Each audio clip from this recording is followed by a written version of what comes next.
thanks for clicking on this video. So if you watched my first video, this is kind of going to be a follow-up of everything about travel as far as in the realm of external travel or third-party travel, because I use the terms interchangeably in this video.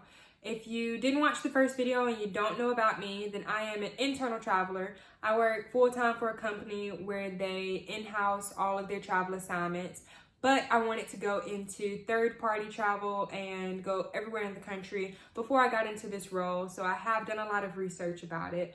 And if you want to know more about being an external traveler and some of the definition of it, then keep watching. With external travel, I'll break down some of the high points. The first one is why everyone wants to do it, of course, and that's because you get paid kind of the most money with the most flexibility. You're getting paid the most money because you're getting an hourly rate instead of a salary rate, and you're getting paid less than your hourly rate, and most of the money is made up for your stipend. Stipend is all untaxed money to pay for your lodging, your food, things like that. So you're not having to cover duplicate expenses. You're living in one area and traveling out the state and living in that state, you're not having to pay rent for two places. That's the same across the board for all travel jobs, nurses, PAs, everything like that. Next, you want to know how you're choosing your assignments. Usually a recruiter is going to give you 3 options to pick your preferences. The first option is going to be based off of your geographical location, so the state, city, area that you want to be in. Second option is going to be the amount of pay you want. And then the third option will be the setting that you work in. So acute care, outpatient, inpatient, things like that. You're never really going to be able to get all 3. That's kind of like the unicorn of assignments. So if you want to be able to live in LA, get paid like top dollar for your assignment, and also work in outpatient, it's probably not going to happen. So you have to be able to pick the 2 sides of the pyramid that you want the most. Most important thing that I'll say when it comes to looking into external or third-party travel is making sure that you have a good support system.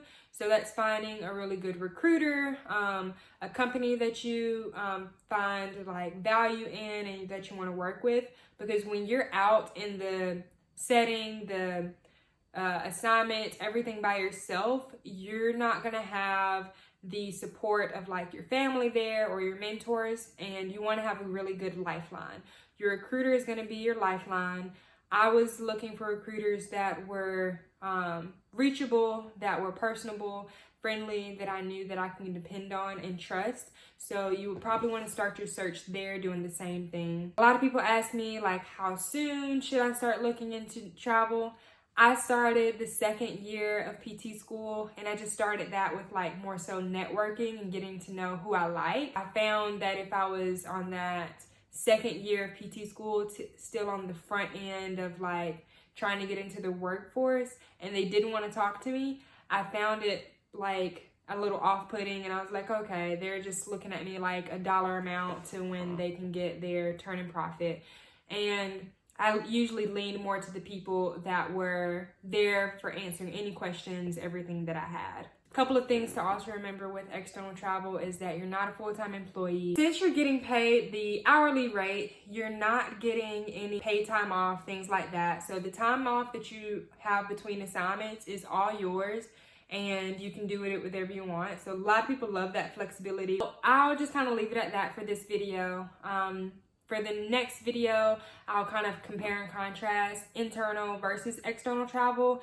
And I also spend some more time in this series talking about the taxes and everything that goes into an external travel, and a little bit more about the setup for how that goes. So I hope that answers kind of anybody's curiosity that's looking into doing external travel. And if you have more questions, feel free to reach out, and stay tuned for the next video in this series. Bye.